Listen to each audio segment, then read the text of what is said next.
He didn't turn the right. He didn't turn the left. He believed everything that the voice of God told him. How would it want Noah in our time? And see, and Noah preached that message all his life. He went through his tests, the trial to see if he would overcome. But in Noah was the seed of election, and Noah prevailed over every trial that life threw at him. And as always, God must give his word, and all those who stay with the message are bound to overcome. But if you stay with this message, till I will meet you in the morning. If you say what the text says, he said you will be saved. The protection of the church, and I believe I've taught that message here, the sheep and the shepherd business, which I said, what is the shepherd business or sheep business? Is to stay with the message of the shepherd. Just like when that man came before Abida, came before David, and David said, if you stay with me, you shall be safeguarded. So the safeguarded of the church, and what will make the church to overcome, to be able to triumph, is that the church stays with the message of our day. Amen.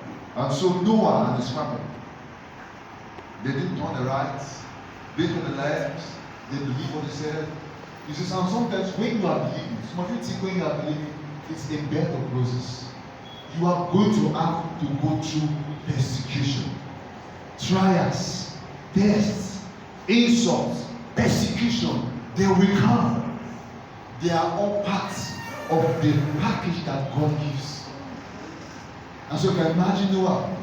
When Noah went to begin to build the ark, and that was a scientific age that never seen rain before.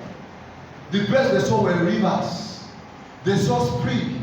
So they have always known that water must come from the ground. So it was a paradox that Noah was telling them, you see this sky we have seen, rain is going to fall.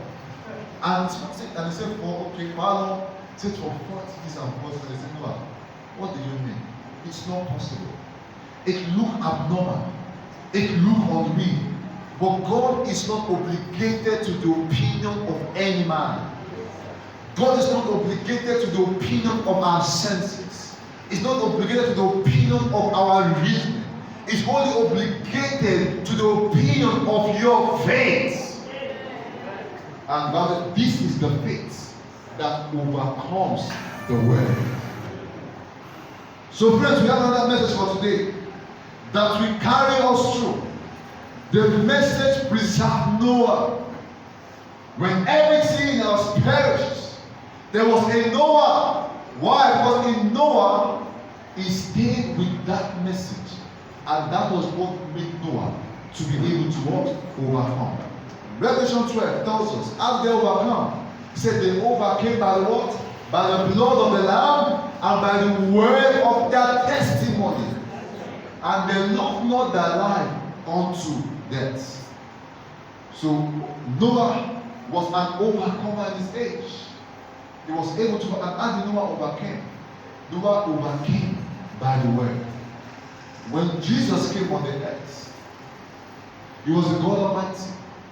Jesus could have fought with legions of angels, but he was trying to teach you and I how to overcome. And the Bible says, when Satan brought the tests, when Satan brought the temptation, when Satan brought the orders, when Satan brought the challenge, here was Jesus. Each time he overcame the devil by the word. That is how we overcome. Through the word, by the word, and in the word. So if there will be overcomers in Laodicea, which I know they already are, they overcame by the word of the Lord. Now talk about Daniel.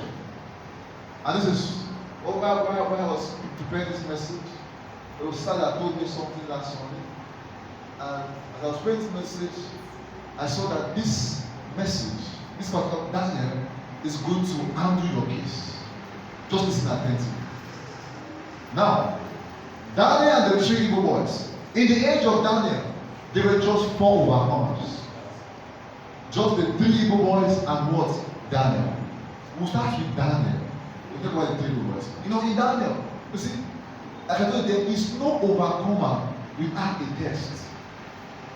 Every overcomer must have a test to go through. If you are an overcomer, you must have trials. And the trials are not temptation.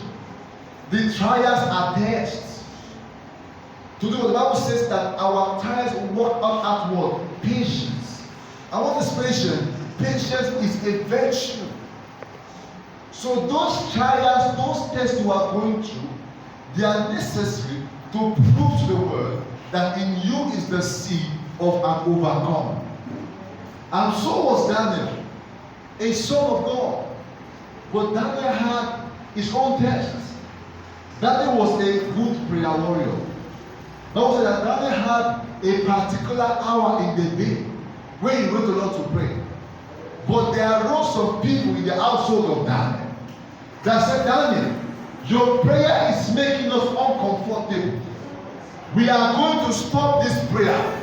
I want to tell you, they went to go and deceive the king to sign the law of Median and Persian, which was an unchanging law at that time.